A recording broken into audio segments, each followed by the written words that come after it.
Lift करनी होगी कारकर्दगी, इसलिए कि वो जिस तरह पिछले साल 3-0 हारे बांग्लादेश से अपने कंट्री में।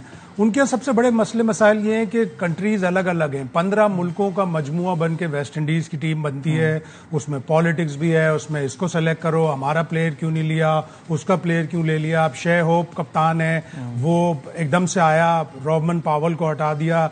जमैका की लड़ाई चल रही है कि रॉबमन पावल को क्यों हटाया, वो अच्छा कप्तान था, उसके दौर में वेस्ट इंडीज T20 में अच्छा कर रहा था। निकोलस पूरान बीच में से निकल लिया, उसने कहा मैं $4-5 मिलियन कमाऊं साल के, $1.5 लाख में, $2 लाख में मेरा तो नहीं चलेगा फ्यूचर, तो वो भी चला गया। तो उनको बड़े मसले मसाइल हैं।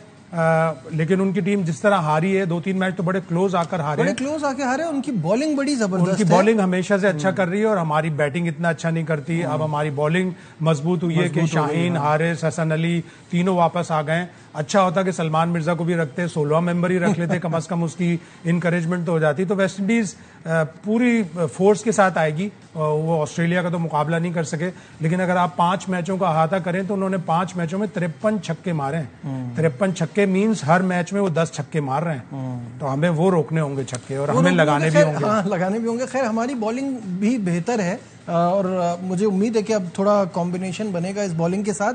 जो प्रॉब्लम है ना शाहिद साहब, वो हमारी बैटिंग का है और उसमें टेक्निक का मसला जो है वो एक बड़ा मसला है कि जरा सी कंडीशन टफ आती है तो मोहम्मद हारिस बिल्कुल एक्सपोज हो जाते हैं, जरा सी कंडीशन टफ आती है, पिच मुश्किल आती है तो हसन नवाज, उनको जीरो का एक बड़ा शौक है, या तो बड़ा स्कोर करते हैं या जीरो करते हैं, वो उनका एक मसला हो जाता है। मेन चीज जो पाकिस्तान की टीम मिस कर रही है और ये हसन को इसके ऊपर काम करना पड़ेगा, वो बोल भी रहे हैं, एडेप्टेबिलिटी।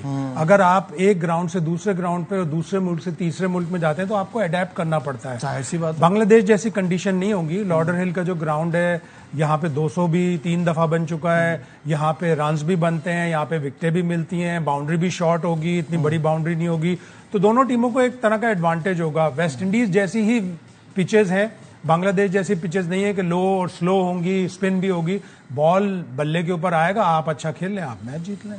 बिल्कुल ऐसा ही है। अच्छा खेलने के लिए फिर बहुत सारे फैक्टर्स मैटर करते हैं, देखना पड़ेगा। मतलब ये नहीं कि हाँ इंटेंट शो करने का मतलब या एग्रेसिव क्रिकेट या मॉडर्न डे क्रिकेट खेलने का ये मतलब नहीं है कि आप 40 से ज्यादा बॉलें नहीं खेलेंगे, हमने बना लिया, कोई 10 से ज्यादा बॉल नहीं खेलेगा, कोई जाते ही मारना शुरू कर देंगे। एडेप्टेबिलिटी होनी चाहिए। अगर हिटें नहीं लग रही पिच पे तो आपको लंबी इनिंग्स खेलनी पड़ेगी। हाँ, अगर हिटें लग रही हैं तो फिर आप हिट लगाएं, लेकिन अगर हिटें नहीं लग रही तो आपको एडेप्ट करना पड़ेगा। आपके लिए ओपनर्स कौन है? मेरे हिसाब से Sahibzada Farhan and Fakhar Zaman. Saim now has to wait because बहुत मौके मिले और वो कुछ कर नहीं पा रहे थे।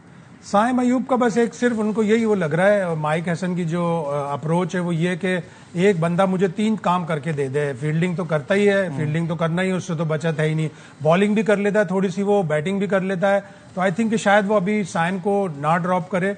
साहबजादा फरहान को कीपिंग सीखनी पड़ेगी जैसे बाबर सीख रहा है। लेकिन मुझे यही हो रहा है ना कि वो तो बैटिंग में वो कर ही नहीं पा रहा है ना, उसको तो वो स्टार्ट ही नहीं मिल पा रहा। लकी है कि वो इतने उसको चांस मिले, टेस्ट मैचों में भी, T20 में भी, वनडे में आके उसने एकदम से इम्पैक्ट दिखाया। तो ऐसा लगा जैसे कि वनडे का अच्छा प्लेयर है। 300 कर दिए, 182 कर दिया। तो साइम को शायद लंबा टाइम चाहिए, तो अगर वो T20 में एक आध और मैच नहीं कर पाएगा तो फिर वो अपनी जगह। और साहबजादा ने जिस तरह की लास्ट गेम में परफॉर्मेंस दी, उसके बाद उसको बिठाना ये नाइंसाफी नहीं होगी? बस साइम अयूब का, साइम इसका और फखर का यही है कि साइम जो है 2-in-1 है कि अगर बीच में आके 2 ओवर करा लिए या ऊपर से 2 ओवर करा लिए तो वो उसको एक एज दे रहा है। फखर इसको, साहबजादा फरहान को अपनी कीपिंग अच्छी करनी पड़ेगी। बैटिंग तो करता ही है वो।